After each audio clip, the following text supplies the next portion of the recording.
Mr. Commissioner, I said to Mr. Harvey just a moment ago that I would point out that he's at the 25-minute mark of his questions. Mr. Commissioner, I appreciate that, and I'll go as quickly as I can to finish this. Ms. Scarfo, you had described the Aquatic Management Board. Could you now describe DFO's attitude towards the Aquatic Management Board?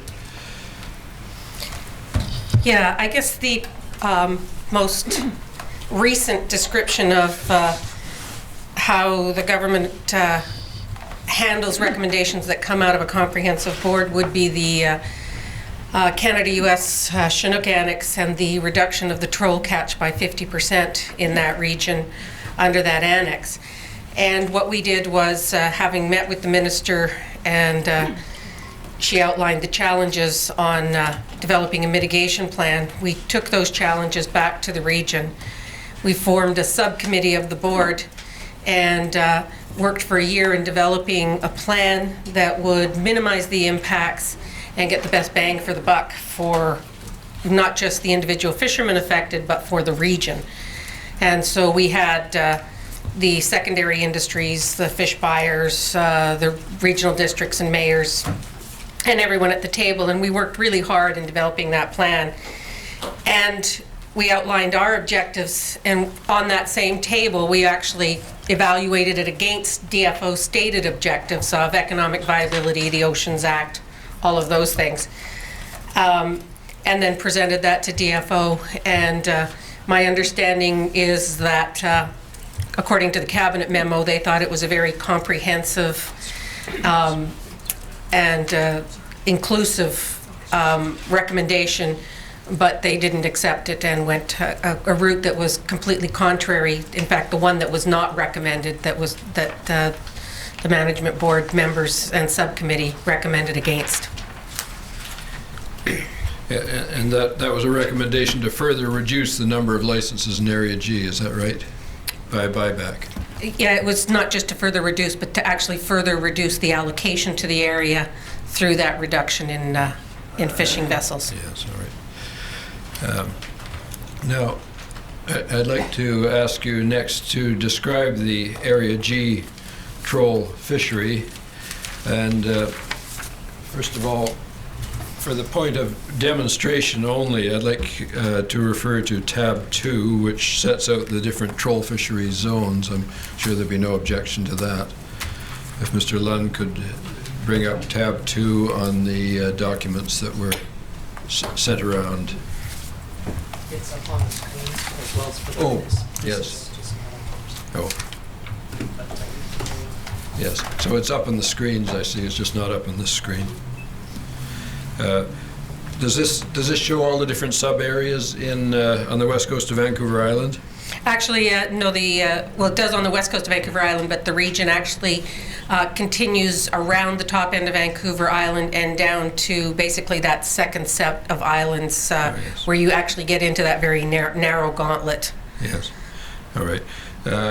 And your purpose in showing this is to show how the fishery can be micromanaged? Yes, and I guess the point in showing this is these are areas within the fishery. We have sub areas, and then within that we also have further sub areas where we close depending on the timing of a fish stock coming through, so that we can actually micromanage depending on the fish stock that we want to target, depending on the nature of the beast, whether it likes to hug the shore, follow the deep, or actually even what we call waterfall down the coast. So if a stock of concern is heading to the Fraser River, it'll go through the northern area first, so we'll open that and then either follow it down or shut down areas and sub areas depending on what stock and species that we're targeting. We sort of design a fishing plan like most fisheries ahead of time. You define what your potential anticipated catches are going to be, and obviously that's in a range. Then we pull out the toolbox basically and decide whether or not we're going to manage it through a fleet-wide quota, and we've looked at other models of different types of quota managements. And some of those are somewhat of an individual quota, that we call them an amendment-style fishery. That's tab 1, I think, Mr. Lunn, if we could have that up. This is a document describing the amendment-style fishery. Yes, and this was in the early 2000s, when we realized that with the wild salmon policy, or the desire to avoid certain stocks, we may have to micromanage some very small allowances, in which case it would be difficult to have the full fleet go without knowing what their individual catch was. So it does the same thing as an ITQ does. It defines what the catch will be per vessel. The difference is here that if you're on the fishing ground, and the way we fish, we hail into the fishery that we know you're going to participate, then, and we do that presently, then you actually divvy up the catch amongst the number of boats that are on the ground, and they have an individual catch. The other way that's very similar to this, that's also used in the US and on the East Coast to slow the pace of a fishery down for marketing purposes, is what we call trip limits, so that every delivery you can't bring in more than a certain number of fish. Yeah. And do those various mechanisms have the advantage of not creating a financial instrument that has a market value? Yes, and if you look at in the West Coast troll fishery, I mean, some of our catches, because we're not big volume fisheries, if you look at the incremental additional cost that would be added through the transfer or leasing costs, where 50 to 70% of the value, the landed value of your product, is then added to your daily catch, or the monitoring costs, which dockside monitoring is very, very expensive for small amounts of fish, would basically bankrupt the fleet and cripple the majority of the fishermen. These have the benefits of what an ITQ fishery would have without the downsides. And I had the pleasure last week of actually going over these with my colleagues on the East Coast, where they have very few ITQ fisheries, and they call them is competitive fisheries that are modified, or modified competitive fisheries. And over the years, we've spent a fair amount of time talking with them to see what kind of mechanisms work really well for the type of fisheries that are small boat fisheries with smaller catches. Yeah.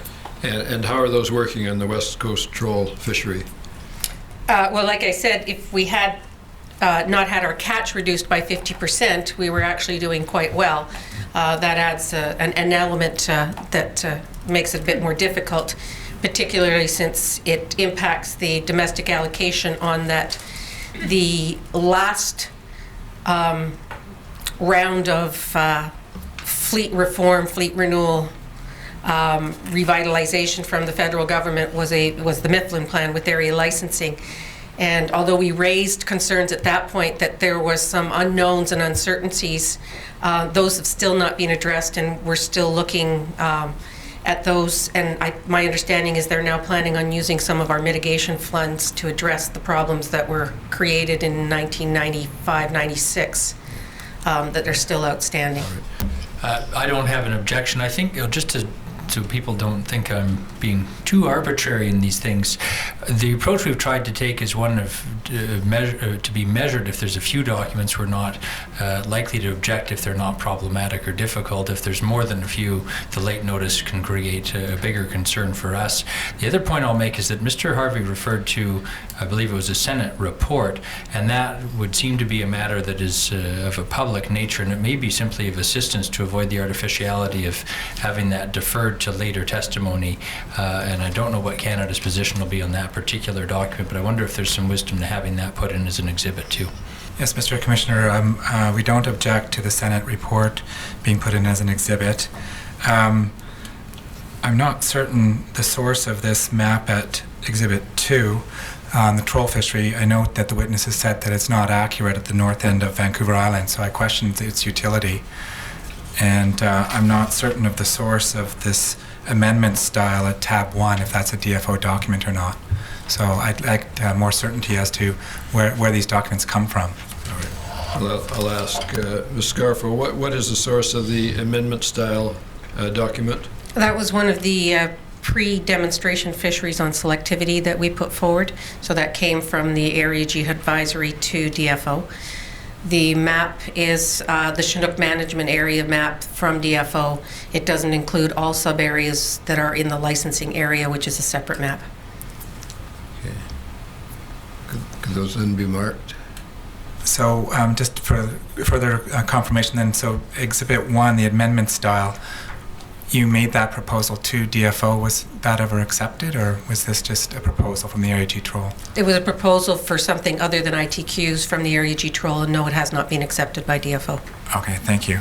And map 2 is just the Chinook species, is that correct? Yes, not the full license area. Right, thank you. With that clarification, those are fine. Thank you. Mr. Harvey, you're the winner. Your amendment style is exhibit number 500. And the map will be exhibit 501. Now, what about the Senate report? 502? The Senate report, do you want that marked? Yes, please. Senate report would be 502. All right. Ms. Scarfo, I'd like you to describe the, say something about the value-added aspect of things. We've been told that ITQs add value. I don't want you to talk about ITQs anymore, but what have you done with respect to a computerized system in your fish? Just describe that briefly. Yes, we've actually got a number of initiatives, even though we're sort of down on our hands and knees wondering if we can survive with the amount of fish that we have left. We've got a number of proactive initiatives underway. One is a partnership with EcoTrust and several other fishing organizations that we've started 3 years ago, and that was to recognize that the market these days wants to be able to trace your product. We applied for eco-certification through the Marine Stewardship Council out of London a number of years ago, but the cost of that type of certification is in the millions of dollars and is not really suited for small artisanal fisheries. The pollock fishery in Alaska was able to afford to do it, but we can't really do it. So what we decided instead was to, because the winter fishery and some of our fisheries are such small volume, we can actually trace each fish. So we developed a tracing project where we individually tag and put a number on each fish that goes to the market that we deliver, which can then be identified back to a website where you can track that number. So we now have the test pilot project up and underway, and I think I've given you the website for that. And what you do is you go to that website and you punch in the number on your fish, and it will come up with a identification of the vessel that caught it, where it was caught, when it was caught, who the individual that caught it was, with some more links to the fishery itself. And it's been very productive so far. We just partnered with the entire lobster fleet on the East Coast. They've now joined our website, so it's definitely taking off, and we've worked out the bugs.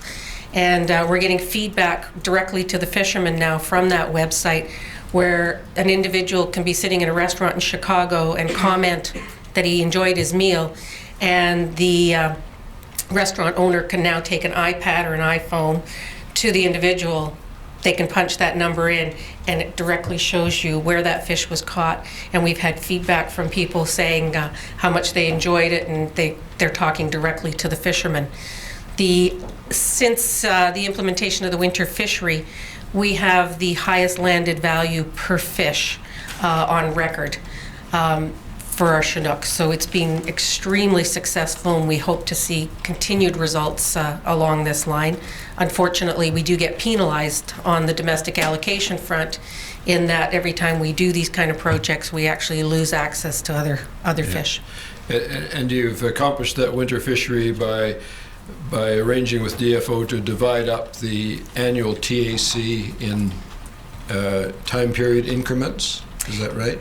Yes, we decided that instead of catching all the fish in the traditional month and a half, 2 months that we used to, we would spread the fishery out over a longer period of time. Now, you can actually do this in Chinook. It's much more problematic on a sockeye fishery, where the fish are only in your area for a short period of time, so you've got to go out and catch them while they're there. But we actually designed the fishery to slow the pace of the fishery down, spread it out, and deliver fresh to the market. So it's been a difficult one because it does incur additional cost to the fishermen, because instead of fishing on those nice long warm August days when there's significant larger abundances, the guys are out there today. And it's been cold, it's been snowing, the days are short, and the weather's unpredictable. And the region that we're fishing in is fairly remote, so it's not like we can deliver to Vancouver easily. The only real road access is to Fino-Ucluelet, and a lot of the fishery, to avoid some stocks of concerns as of today, we've shut down southwest Vancouver Island, so the boats have to move up to the Nootka Esperanza areas. And there's very few deliveries. In fact, Zabalas is one of the few landing stations in that area. So it is a significant challenge, but we've done this project cooperatively with environmental groups, other businesses, with the support of the Tribal Council and the local Area Management Board. It did require significant investment in data collection on our own behalf. There was over 3 years where the guys went out and collected samples and DNA sampled them before we could actually stand up to peer review internationally. With fishing reasons or value-added reasons, or both? We weren't really calling them selective fisheries back then, but that's definitely what the interest was if we targeted only during that summer period, we couldn't avoid or minimize the impact on one biological group within the fishery. This way, we can micromanage around very small components of the fishery, whether it's by time and area or location. Would ITQs assist any of that, or would it hinder that? It would basically kill the fishery. The additional costs of an ITQ, in some months we only harvest 500 fish. If you were having to pay leasing and monitoring costs on top of the costs that we've already incurred to engage in this fishery, the fishermen have said it would be unreasonable and they wouldn't be able to participate. Not to mention, when you're in that kind of small numbers, the brokering alone would be extremely difficult because you've got such small amounts of fish that you're brokering back and forth. And I think yesterday Peter Sakic mentioned that in the last week of the sockeye fishery, there was over 1,000 transactions between A and B on a sockeye fishery. There's only 80 fishermen in that troll fishery in Area H, so you can imagine the types of brokering that would go on, and the amount you'd spend more time on the phone trying to find or trade fish than actually fishing. Yes. And with the system you've got, it's the active fishermen who reap the benefits of fishing. The inactive fishermen get no income at all. Is that correct? Yes and no. The direct benefits are those that actually participate, but the value of your commercial license, if we hadn't moved towards these types of regime, you basically, in many cases, wouldn't be fishing. So the indirect benefit to somebody who's not actively participating in the fishery is that the value of his license is maintained because he has the opportunity to participate or sell that license if he wants to. Yes. In ITQ regimes, is there value for the license and a separate value for the quota? In most ITQ fisheries, not in the demonstration projects that exist. But I'm talking about ITQ fisheries that are established. And what is the benchmark for the value of the ITQ apart from the license? Well, the benchmark that seems to apply for lease fees is always over 50% and usually about 70 to 75% of the landed value is what you pay in lease fees. So that's a significant additional cost on top of the cost of operations. Yes. All right. Now, I want to ask you some questions about access to sockeye. I think you said historically Area G has had access to sockeye.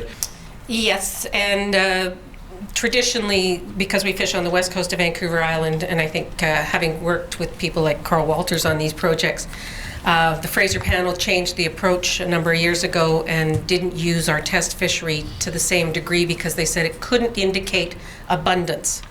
So it wasn't a good abundance indicator. But what it does do is it gives you an indication of whether or not there's the proper curve to your fishery. So say in the year where John Fraser said that we came within hours of disaster, it was the tail end of the fishery that wasn't there. On the model, and we all know that you got to be careful with models. On the model, traditionally, there was a nice curvature to the back end of that fishery. If that curvature drops and isn't there, the further away from the river, the better you are at indicating that there's something wrong. It won't give you that data of abundance, but it will give you the run timing and the diversion of how the fish split around both sides of Vancouver Island. Now, a question relating to flexibility. With the large sockeye return in 2010, I gather Area G was not able to have any allocation in spite of a number of letters to the minister by Area G and the New Chalmouth Tribal Council. Yes. Over the last decade, Area G has foregone, just like many other fleets, fishing opportunity on Fraser River sockeye because the abundances weren't there. Given the high value of our Chinook, we end up losing a fair amount of access on paper fish at the beginning of the year when we start our planning process. The long-term allocation planning process has always recognized that of all the fish stocks that come back to BC, Fraser River sockeye has the highest variability. And you could see additions and losses of 10 million fish from your pre-season forecasts. So when we allocated on Fraser River sockeye, we always did it with a range. You said, we expect, and this year is an example where they expected anywhere up to, including 30 million fish. So when you sit down and plan how you're going to allocate those fish at the beginning of the year, what we used to do was we would say, given a low range, a baseline, we would say the commercial harvest would be 750 to 1 million, 2 million. But there's the possibility to come in at 4 to 5 million or 10 to 12 million. And so we would have a different sharing arrangement on Fraser River sockeye, and it would trigger different fisheries at different levels as that run came back in those numbers. Pre-season this year, we sat down at the allocation meetings. That principle in the long-term allocation planning, which is not in the policy, but is in the details of how you actually implement, has always been there, and this year it was forgone. They said there's not a hope in hell we'll see those kind of runs, so it doesn't matter. We said, but if it does, we need to know what would trigger a fishery for us in Area G so that we can plan ahead. Our calculations were, we knew we wouldn't get the first fish in the run, but at approximately a catch of 4 million, you would trigger an Area G fishery. That long-term allocation planning principle was forgone and not put into the plan this year. The maximum anticipated catch, I think, for the commercial fleet was under 2 million. So at that level, we weren't planning on getting any fish.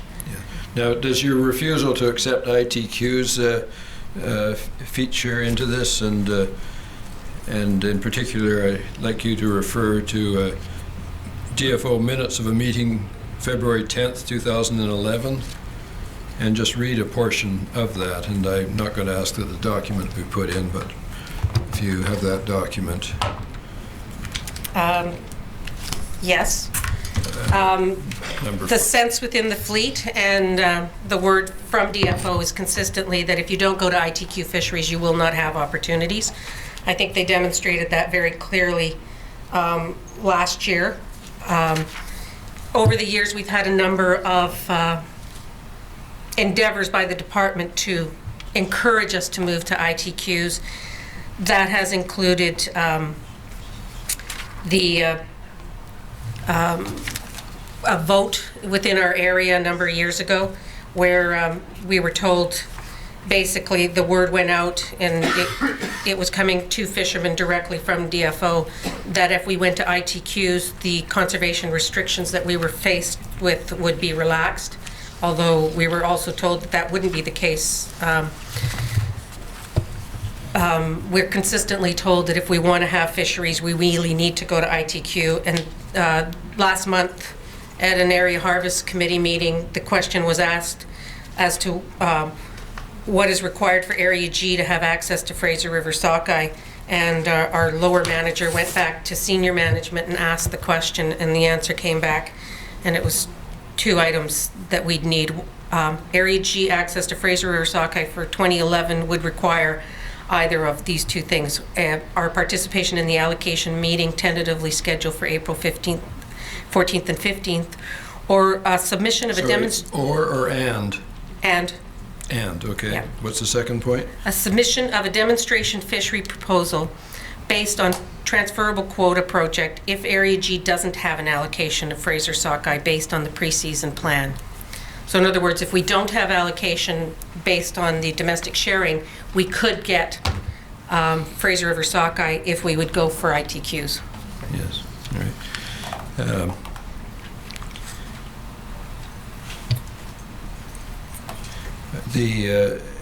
Your basic recommendation with respect to the focus of DFO on, as opposed in terms of managing fish or managing people, what is it? Well, I think DFO's basically hardly has the capacity to manage fish these days. I think there's a fair amount of problems within the department, including staff turnover, long-term staffing. A lot of people are just under short-term contracts. That they have conflicting programs in trying to manage fish and people, and they're not very good at the people side. That they're basically almost in a conflict of interest in items like the PIC fee programs, where DFO actually becomes one of the largest group of license holders, and the objective of that program may not be consistent with the objectives of fisheries management. So fisheries management regimes then that they're being proposed may be subject to value for money types of criteria that they have on dealing with trying to address treaty transfer programs or even aquaculture programs that maybe should be better suited, handled by either the Ministry of Agriculture or Department of Indian Affairs. To your knowledge, has the ITQ debate or decision ever come before Parliament? House of Commons? Not to my knowledge, Ever no. been debated? What have the Americans done recently? In the last few weeks, the American government last year announced that they were going to move towards ITQ fisheries on the east coast of the country. In the House of Representatives, there was a vote to not fund the ITQ implementation programs, and that was by both Republicans and Democrats due to the concerns around those fisheries. So the policy question was debated in the House of Representatives, and the President's request for funds was withdrawn? Is that what? That's my understanding, yes. And you've submitted some documents about that? Yes. All right. Finally, Mr. Morley, am I right in thinking that Canfisco has about 73 seine licenses? Yeah, somewhere in that range, either owned whole or in part, yes. Right. Would I be right in thinking that they hold no troll licenses? That's correct. Yeah, all right. And we have 2 gillnet licenses. Yeah. The views that you've expressed on ITQs, would you agree that they do not necessarily apply to the Area G troll fishery? I don't pretend to speak for the Area G troll fishermen. I do know that the troll fishermen in the other areas, both certainly the Area H trollers who participated in the pilot project this year on Fraser Sockeye, were very pleased with it, and I'm sure that they would say it was a big success and they want to continue with it. I know that the Area F trollers who've gone to a quota for their Chinook fishery are very pleased with it and don't want to go back.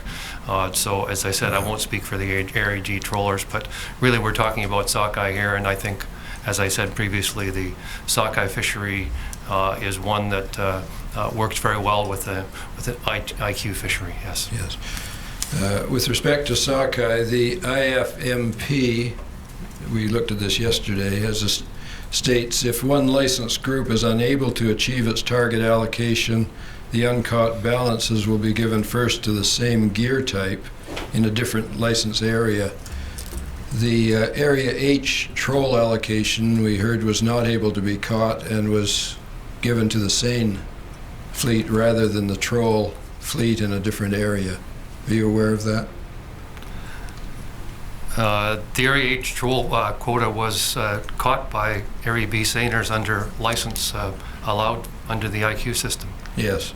Thank you. Those are all my questions. Mr. Commissioner, I'll just repeat for council my exhortation to proceed as quickly as they're able. Mr. Hickling is next. James Hickling for the Lech-Wiltok Treaty Society. I found some way to trim my questions and I expect to finish in time.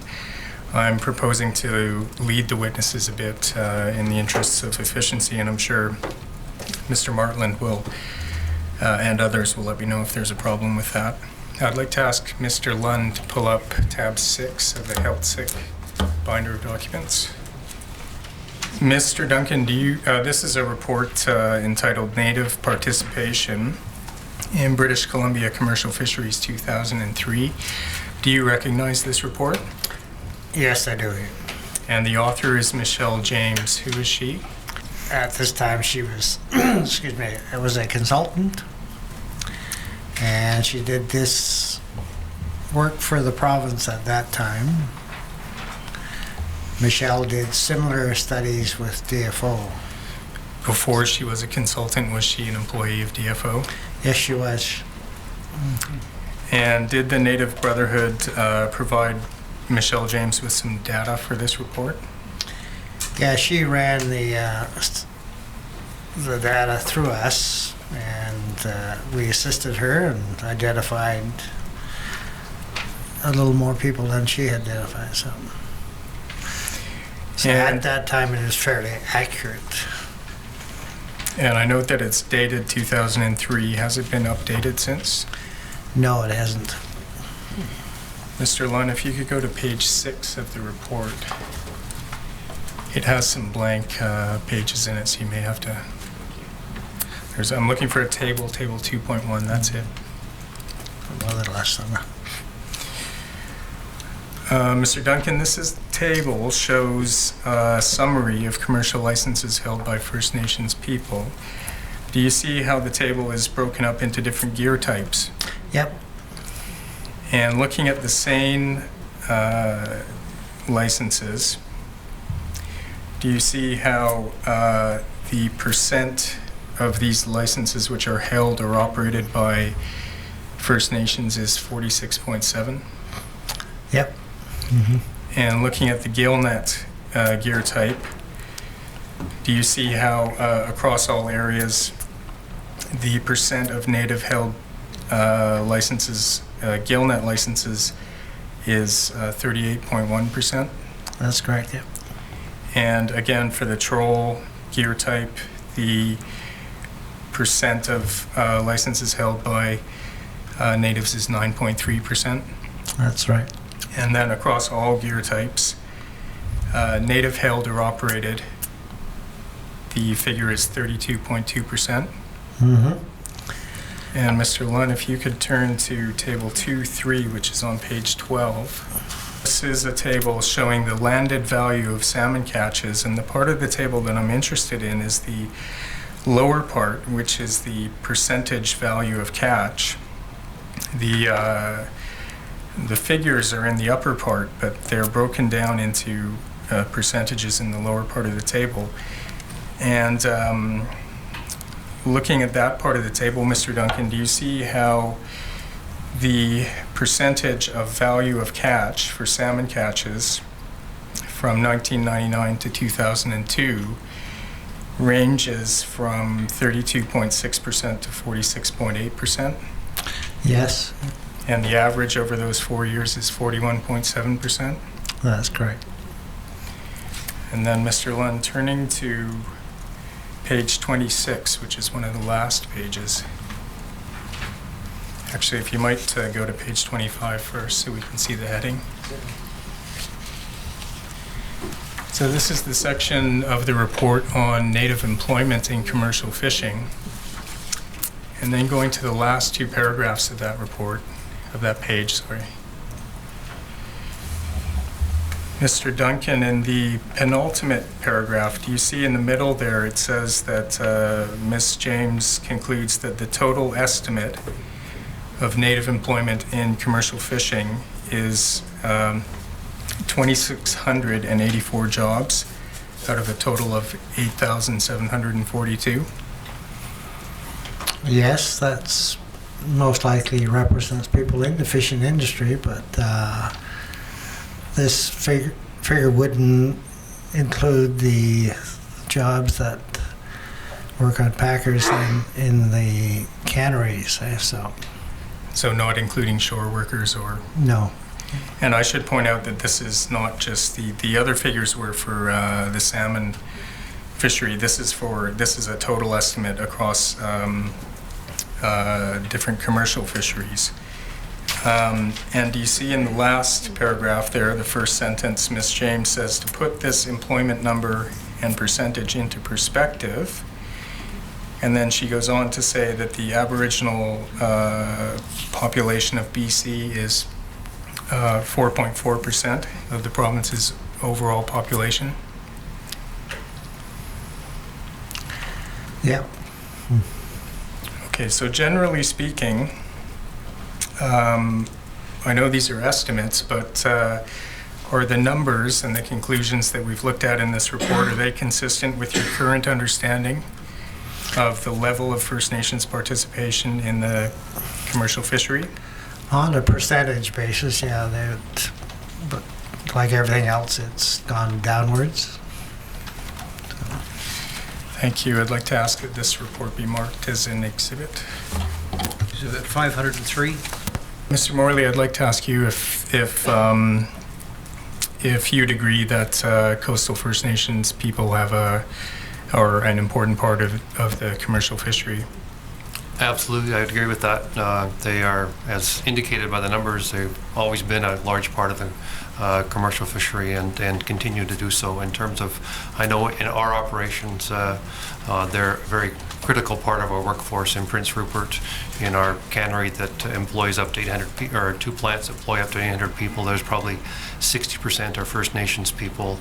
And on the fishing vessels, the seine boats that Mr. Harvey referred to, of a fleet that we own or joint venture partnership with, about 80% of the crew members, or 80% of the skippers and crew members are First Nations people, yes. Thank you. And in your view, are First Nations commercial fishermen good at what they do? Do they rank among the higher producers? They're very good fishermen. There's certainly a range of First Nations fishermen, like there are of all fishermen, but certainly I would say that they're average or above average, yes. Thank you. Mr. Duncan, I wonder if you could give the Commissioner a sense of how important participation in the commercial sockeye fishery is for coastal First Nations communities and coastal First Nations. Basically, it is very important. They have an extremely long tradition in sockeye fishing, Fraser River sockeye fishing. And they've been doing it for over 130 years or so. But I think even more so of importance is it is a way of life. It has significance culturally, this sort of thing. There are ceremonies around salmon, and so bottom line, yes, it's very important. So I take it that you would say that participation in the commercial fishery helps sustain First Nations cultures? Yes, it helps in the way of it provides access to sockeye and other species, and it provides an opportunity to can fish, smoke fish, and preserve fish. So. To commercially fish, those communities also have capacity to harvest FSC fish? That's correct, yeah.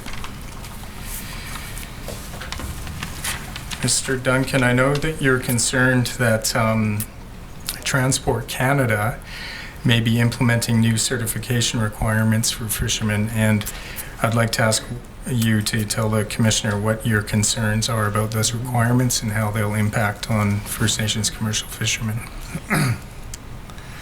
Well, it's not a new requirement, but ever since 2007, Transport Canada introduced legislation whereby all fishermen would, over time, require certification based on their tonnage and length of vessel. So, and in addition to that, there are other requirements for safety. You know, there's a marine emergency duty certificate that's required. Watchkeeping mates, officer of the watch, and it's not that people have been caught off guard. It's just that the process of is not caught up, but it's coming sooner than later. But I sit on the Fish Safe Advisory Committee, and what we're doing there is that a proposal has gone forward to the province to look at this and find out what the real numbers are. And it's a matter of identifying what the shortfall is and then how are we going to deliver it. So is it fair to say that certification requires training, and are you concerned about how that training may or may not be delivered to First Nations commercial fishermen? Yeah, the delivery of training is not necessarily in your home port. It's concentrated in larger centers, is of concern. Because you're dealing with fishermen. I mean, we have an aging fleet. I mean, the average age of our deckhands is probably 50-ish. Skippers 60-ish. So, and I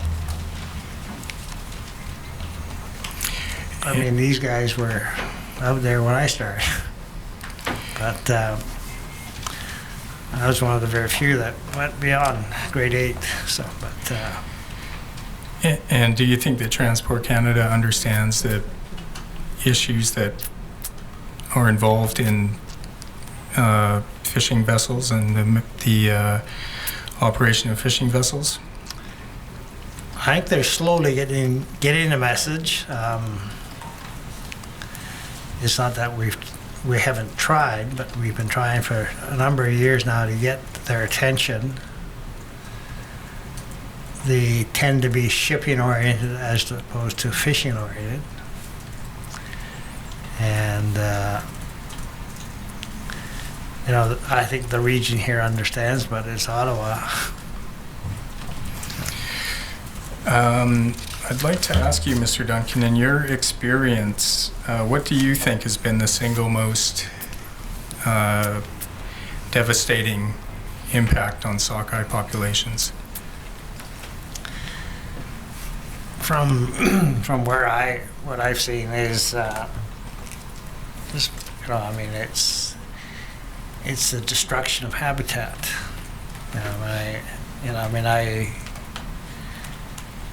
And what needs to be done is to have that habitat restored. It's just, there are not a number of other things that impact it as well, but if you want the single, I think I'd go for habitat. Yeah, so. And are there some activities which are particularly dangerous to salmon habitat, in your view? Forestry practices, I think, tend to override everything there. It's, you don't have to go very far to see what's happened. And can you explain your view about salmonid enhancement programs, past and present? Well,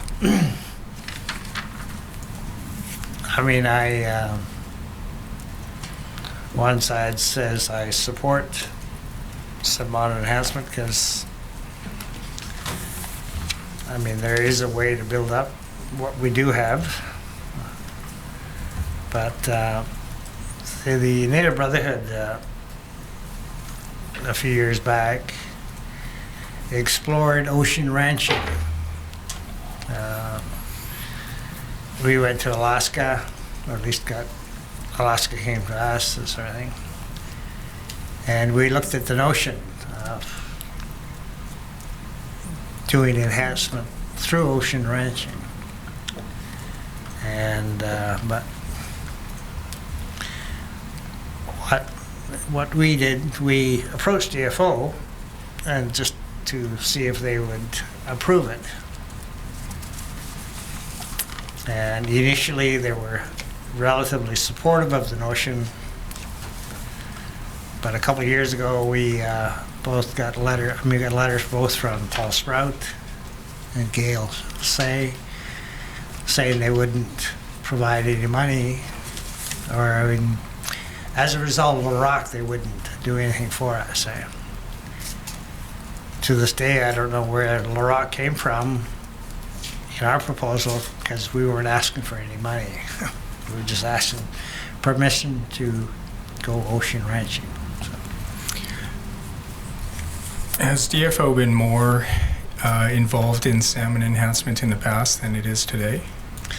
In the past, yeah. In 1977, they started what is known as the Salmon Enhancement Program. And I'm not too sure to how much is left today, but it is still ongoing. But in the early years, they spent a lot of time, or spent a lot of effort on what is called a Community Economic Development Program. There were small-scale hatcheries, primarily located on or near reserves, and employed a lot of people. And were primarily involved in enhancement of Chinook and coho. And it was a great program. And they slowly got chopped off. So. Do you think that some of the pressure on Fraser River sockeye stocks could be relieved by increasing enhancement efforts on other systems? I think so, yeah. Is one of your concerns about ITQs the effect that the transferability of the quota for, I think it might be called license stacking, can have on levels of employment and on the locations of employment? I mean, if we're going to go that way, I mean, it's... See, I mean, where I come from, I have to kind of take the Brotherhood role here, which is, it is not supportive of ITQs. Personally, I say, okay, if we're going to go down this road, at least take the T out of there and make it a quota or vessel quota, and not make it transferable. I mean, one of our jobs is to protect jobs for people, deckhands. And, you know, when I started fishing, we had a crew of 7. Today, you can get away with 4. So, but most people have 5 or 6. But yeah, no, it's, I don't know where we're gonna go. Okay, and I'd just like to finish by asking if you have any recommendations for the commissioner or anything else you'd like to say to the commissioner. Okay, I sat down last night and thought about this, and you know, I mean, I've talked about the first one already. It was just to restore critical habitat that has been lost and destroyed. The other thing I'd like to do is recommend that the department look at ocean ranching as an option, because we've looked at it and it's viable. in Alaska is very viable. Actually, probably too productive, you know, Rob?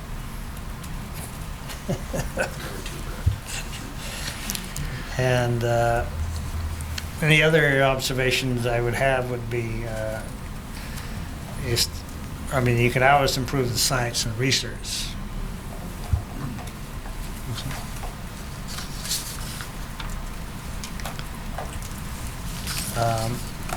The other, it's easy to say, is improve fish management. You know. And the example I would use here is in the catch monitoring. In all fisheries, sorry. I'd be remiss if I didn't say that we should look at the impacts of fish farming on wild stocks. Because where I grew up in the Broughton Archipelago is exactly where all the fish farms are. So. And the thing that's come up here is that, there's a need for kind of a socioeconomic study to look at this whole thing. So, that's all. Those are my questions. Mr. Commissioner, the next witness is Mr. Timberg, the next counsel is Mr. Timberg.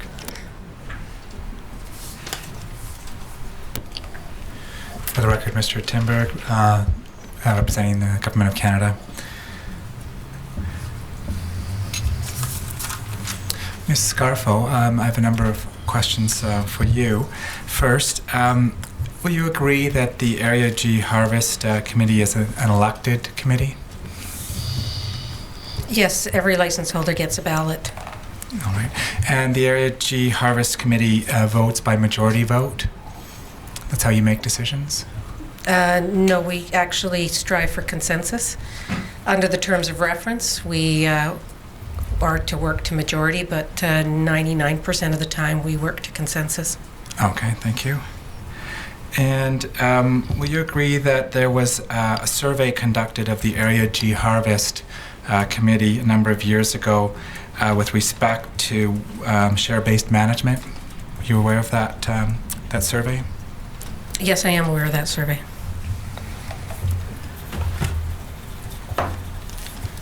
And the results of the survey were for the Area G, for support for the demonstration fishery was 47 to 59%. So 47 were against, 47 were for the demonstration, and 59% were against.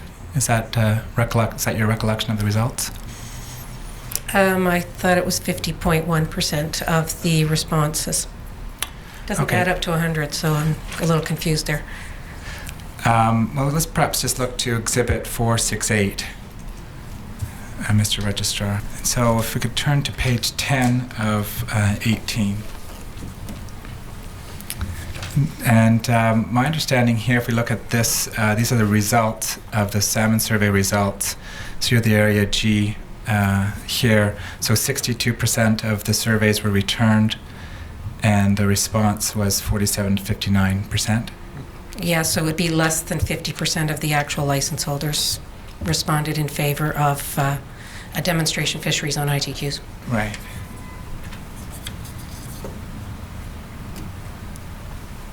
And my colleague here is passing me notes. The question being that the range is for the demonstration fishing depending on the species.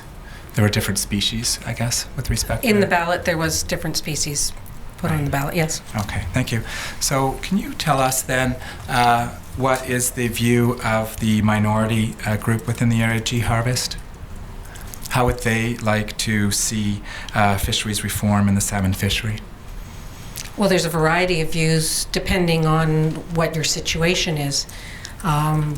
Obviously, I'm elected by the majority, so according to democratic rules, the majority rules. Right.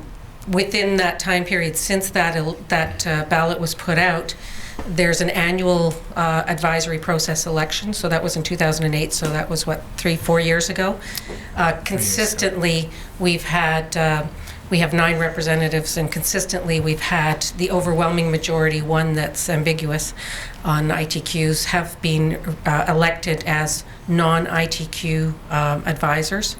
So since the time of that ballot, at the time of the ballot, in fact, I have emails that I can provide you if you'd like, there was extreme confusion as to what DFO was proposing in the ballot as far as ITQs and what the parameters of those ITQs would be as far as relaxing the conservation constraints if we went to ITQ. We have unanswered emails raising those questions prior to the ballot. In fact, when that ballot did go out, if I remember correctly, there was also an error and they had to resend it. So the minority, there is always a group that give an incentive towards access to Fraser River sockeye will say, gee, if that's what it takes, then yes, I will go for that. Or I'm at retirement age, and if I can develop a pension plan by leasing out my quota and moving to a quota system, this would work for me, because I basically, if you actually did a spreadsheet on a cost-benefit analysis, I can actually make more money staying home, not incurring the costs of fishing or the risks of fishing, than I can by actually participating in the fishery if I go to a quota fishery. So depending on what your situation is and what your goal are, there will always be people within the fishery that have different views. Right, and because today we're dealing with these different views and with respect to share-based management, can you tell us how your area harvest committee deals with these different views to reform the salmon fishery? How do you handle that internally within your group? You mean how do we develop fishing plans towards programs and projects? Yeah, given this difference within your group, how do you resolve those? Well, we try to put together comprehensive plans that try and address the needs of everyone within those plans, and we do work to consensus. And we have done that consistently over the last number of years in putting forward projects that actually meet the needs of all the fleet. I'm not quite sure, I mean, we represent the majority interest, that's for sure. The majority interests have said ITQ fisheries are not sustainable. But there is enormous pressure. I will say so myself, that I have to reconsider the fact if the only way I can access fish is through an ITQ fishery, and that's been demonstrated that there are benefits of going to an ITQ fishery that are not the ITQ itself, but the manipulation of opportunity and the additional benefits of if you look at the ITQ fisheries that are being demonstrated right now, they're not real demonstrations because they don't really incur the real costs of a demonstration of an ITQ fishery. Area F doesn't cover the additional monitoring costs that traditional ITQ fisheries do because DFO is covering those. Whereas in our fishery, we actually, if we need observers on our boats to participate in fisheries at this point, we need to come up with those funds, and with LaRock the way it is. If you look at the brokering fees that would exist under a real ITQ fishery, those right now are being covered by the federal government. So they're artificial demonstration fisheries that don't actually show the true cost. But if I can finish, if you look at a year like last year, the ITQ fishery for B&H worked really well, but you also have to recognize that they had a bonus of getting the Area G traditional share of sockeye in that fishery without any of the additional costs that are traditionally incurred within that fishery, and with relaxation against the rules that exist within the existing IFMP, which was when Coho are present, you're shut down. And that was relaxed in season against the IFMP without any discussion in the integrated management planning process.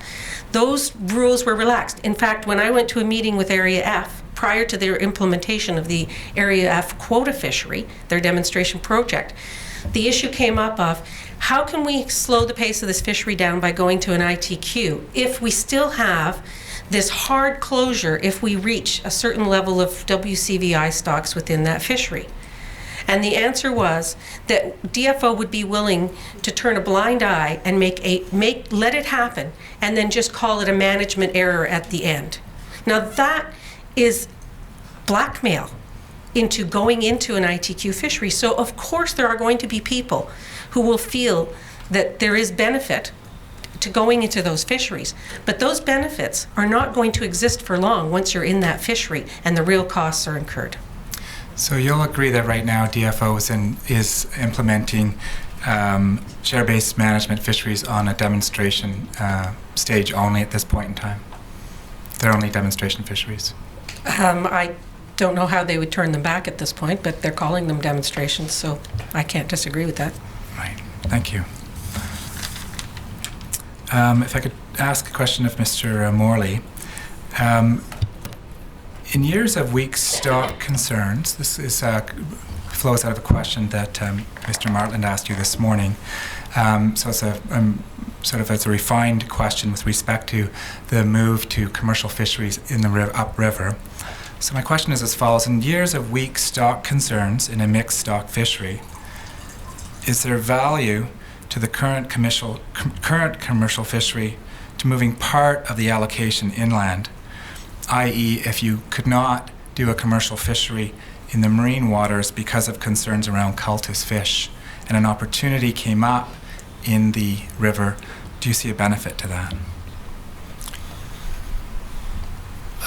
First of all, I think, as I mentioned previously when I was on the witness stand, that the issue of what the balance is between protecting some small populations that are never going to amount to much, and how much of the commercial surplus you're willing to forego in order to protect that biodiversity is the first question you need to look at. Mm-hmm. And frankly, I think that analysis has not been done. And if it was done, as was indicated by some of the other expert witnesses, you would see that we're have been foregoing tens of, if not hundreds of millions of dollars of income to Canadians in order to protect populations that will probably never amount to much and will probably never be able to rebuild. So that's the first issue that needs to be addressed. And if someone decides that's the right thing to do, then sure. If that's the decision that's made and you have nowhere else to harvest the fish, I don't see a problem with that. However, I don't think we have made that decision. I think people are arbitrarily saying we're going to do this without looking at the real consequences in lost income and lost jobs in First Nations communities like Mr. Duncan comes from in Alert Bay. All right, thank you. I have a question for the three of you that I'd like to ask each of you for your different opinions. And so for first, will you, I'll ask you each, it'll be two questions because I'm not sure what your answer is going to be, obviously. So, Ms. Scarfo, will you agree that DFO acknowledges there are pros and cons to the move towards share-based management? That there's pros and cons to that?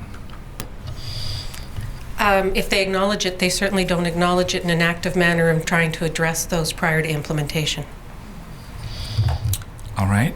Can you... I guess I'm not going to speak for DFO at this point. When issues of concern have been raised, there has been no answers to those questions. So I guess that's my question is, how would you structure,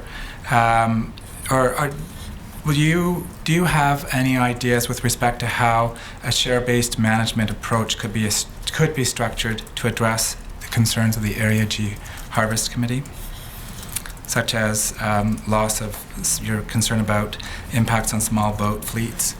Do you have any recommendations with respect to how share-based management could be implemented to address your concerns? Well, I guess if you're going to start sharing fish, the first thing is to start at the top, and consistently, in fact, SCORE has the allocation implementation project where we spent 3 years sitting around the table. The first area of consensus within industry was, before moving into any kind of share-based management regime, you need to define what that share was against the other user groups.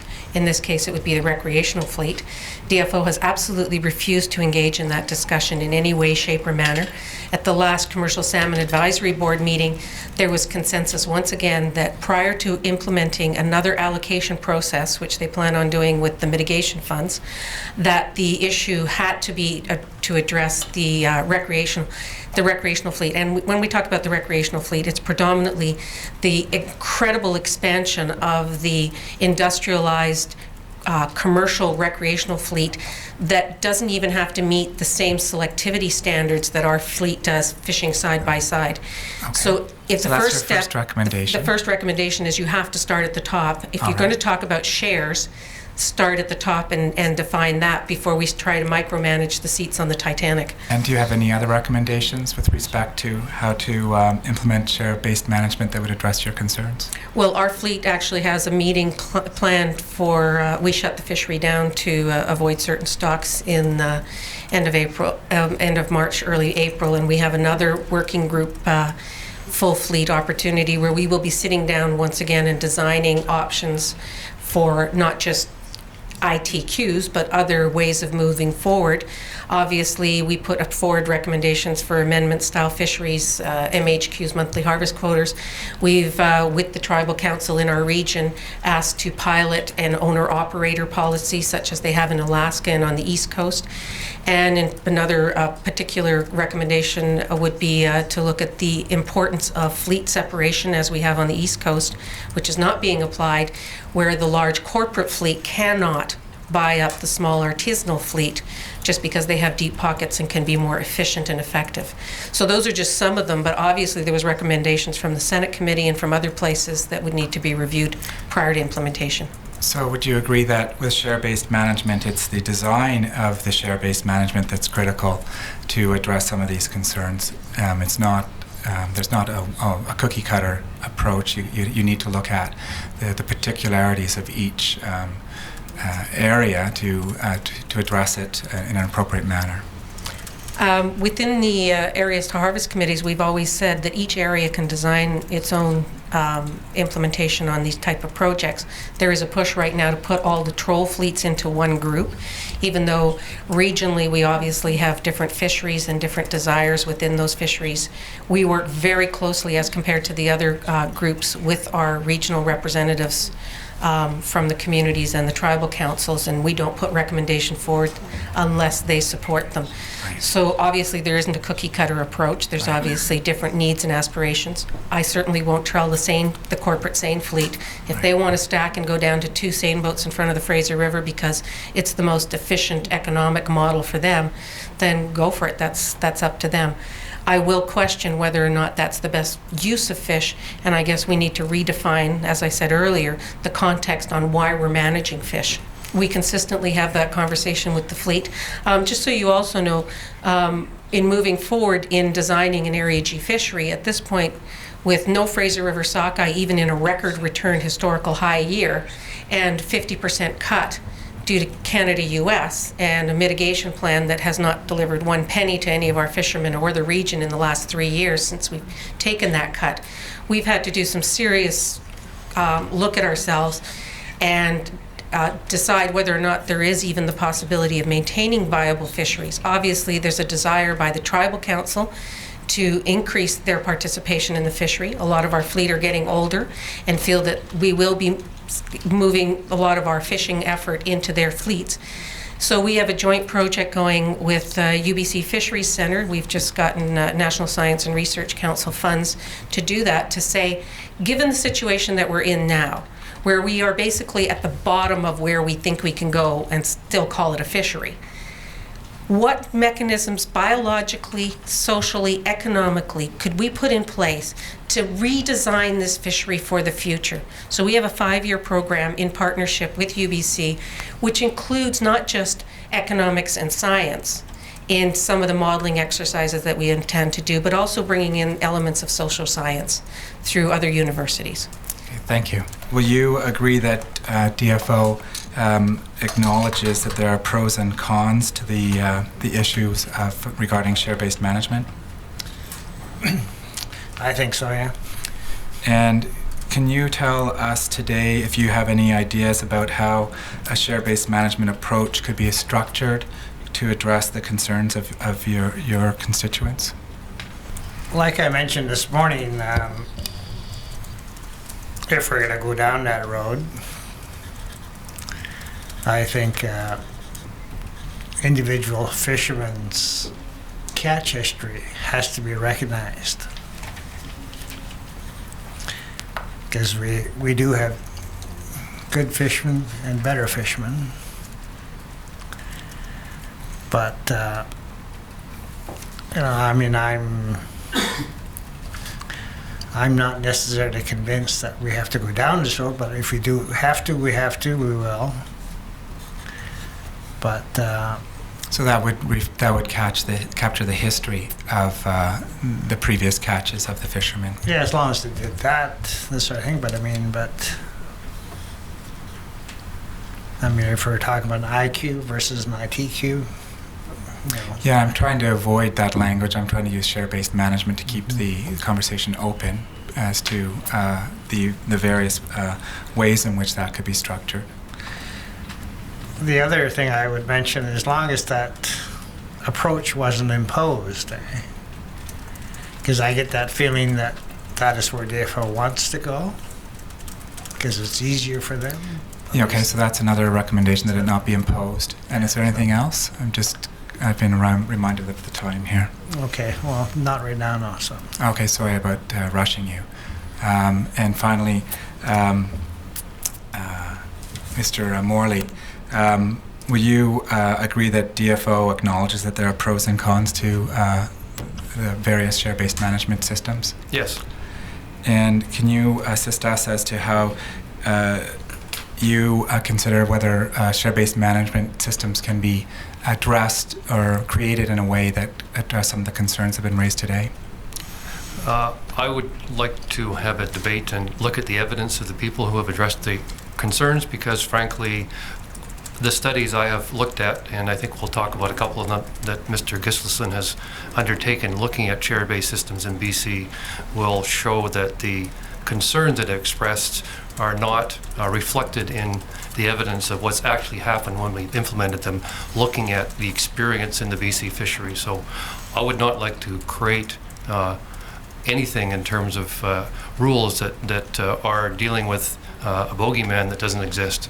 And so I would certainly be willing to sit down and cooperate with all the groups in devising a share-based system that makes sense, and I would like to address their concerns, but I think that their concerns are largely unfounded. Some of the concerns that we've heard about are concerns about high grading, corporate concentration, impacts of employment.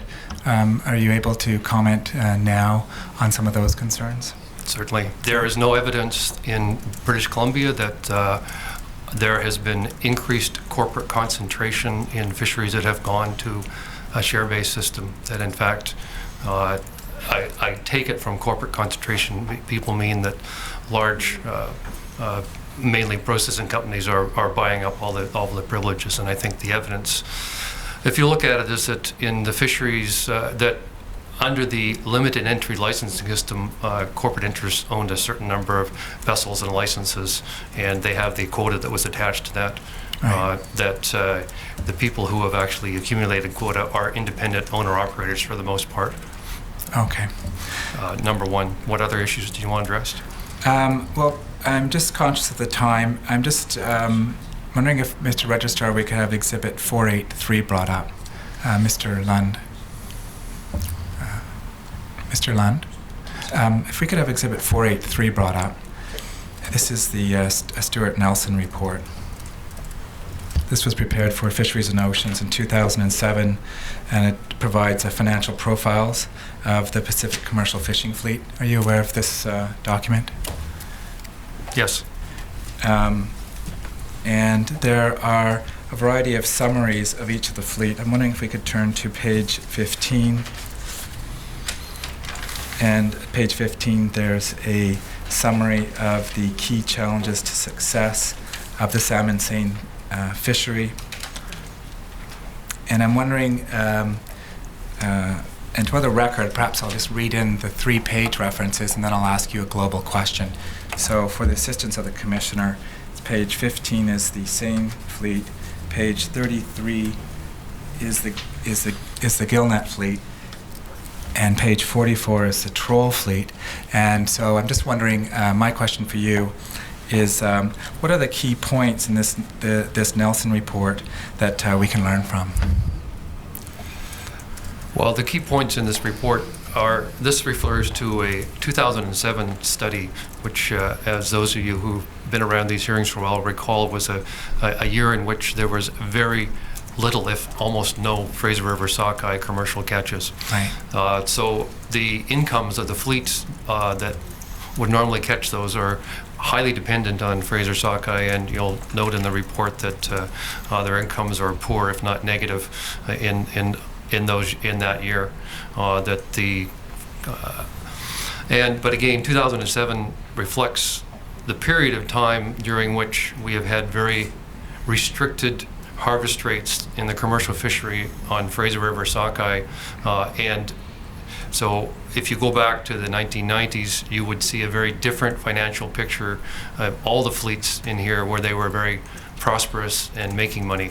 The other thing that this report will show, again, if you look in here, is that the portions of the fleet that have a positive EBITDA in this report are the ones that are multi-licensed and involved in a variety of fisheries, not just in the salmon fishery. So they'll be involved in some salmon, maybe some herring, some halibut, some prawns, depending on the kind of fleet they're in. And those vessels that have the diversity of opportunities have better returns than the ones who are only dependent on fishing for salmon. All right. Thank you very much. Those are all my questions. You've all traveled through the highways and byways of the fishery management side. In your travels in, say, the last 5 years, have you seen or are you aware of any demographic study or report with respect to the salmon fishery, particularly sockeye? Or I don't want to suggest that I know exactly what is meant by the term socioeconomic report or study. In my travels, I've seen lots of reports that have that heading and there's something else, in fact, when you read them. But have you seen any such documents in the last, say, post-wild salmon policy that you can tell me about? I don't believe there have been any specifically that have that would have demonstrated that. And by one that I would suggest is that really one that describes what the income and employment levels are in the salmon fishery, what the viability of the businesses is, and both the fishing and fish processing end of the business. Who do they employ? Where do they live? What's their contribution to the local economy? That kind of report does not exist, and one that would maybe compare the decline in the fishery, which is really what you're, Mr. Commissioner, challenged to look at. Really, the decline in the fishery has to look at the decline in the income and employment that's associated with the fishery to really understand the impact of the decline in the fishery and what the potential benefits are of rebuilding a fishery.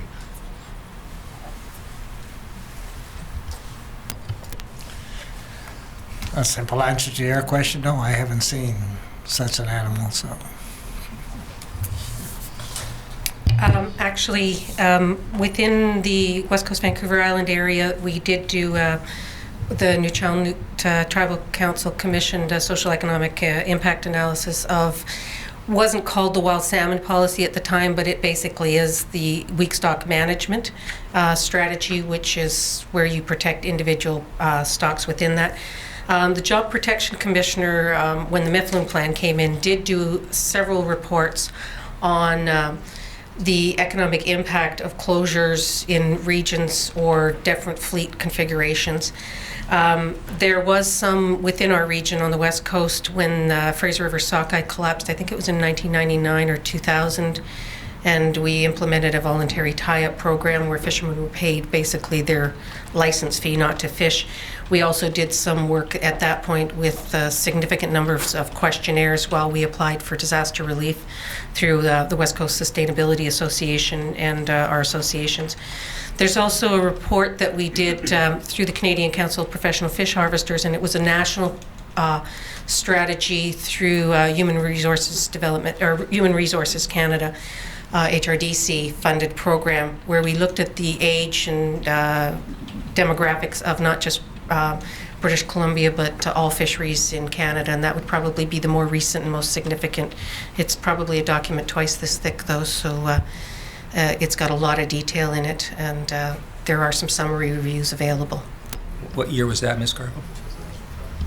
Was it 2005? Yeah, I think it was 2005, yeah. In your channels report that was referred to as Exhibit 486. And Mr. Commissioner, I would be remiss if I did not indicate that there has been an exchange of correspondence between myself and Commission Counsel, not Mr. Martland, but one of his colleagues, in respect to a request for precisely that study. Thank you. Mr. Commissioner, I note the time if we're moving to break. Ms. Grant's math was 6 minutes per participant without a break, so we're into a bit of a bind. But I wonder if the preference is to take the break, and I'll speak with council about that. Thank you. Hearing will recess for 10 minutes.